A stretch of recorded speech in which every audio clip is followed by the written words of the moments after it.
দাদা, গতকাল বাংলা হান্টের তরফ থেকে আমরা একটা এক্সক্লুসিভ করেছিলাম, যেখানে দিলীপ ঘোষ তিনি বিবাহ বন্ধনে আবদ্ধ হতে চলেছেন রিঙ্কু মজুমদার নামে একজন বিজেপি কর্মীর সাথে, এবং তারই একটা শিলমোহর পড়েছে।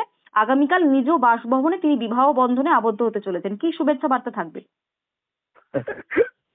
আমি শুনে বেশ অবাক হচ্ছি আর কি, কত কি হচ্ছে হ্যাঁ না তা না, এমনটা হয় এটা আমার জানা ছিল না। আমি দিলীপ বাবুকে ব্যক্তিগত খুব ভালোবাসি।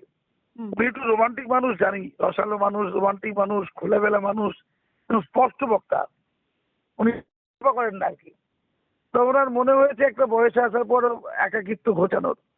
ধন্যবাদ, উনি তো বিয়ে করছেন, অত্যন্ত পবিত্র কাজ করছেন।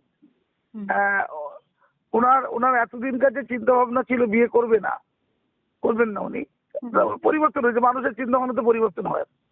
ফলে ওনার সুখের জীবন হোক, উনি অত্যন্ত ভালো সুখকর দাম্পত্য পাক, আমার শুভেচ্ছা রইল। কিন্তু দিলীপ বাবুর প্রতি আমার একটা অভিযোগ আছে যে এত সুন্দর একটা বিয়ের অনুষ্ঠান করছে, আমার কিন্তু বলেনি। আমি তোমার থেকে প্রথম জানলাম যে উনি বিবাহ বন্ধনে আবদ্ধ হচ্ছেন। সে হয়তো পরে বলবে, কিন্তু আমি ওনার জন্য এক রাস গোলাপ ফুলের শুভেচ্ছা। বাংলা হান্টের আরো খবর দেখতে নজর রাখুন। বাংলা খবর মানেই বাংলা হান্ট।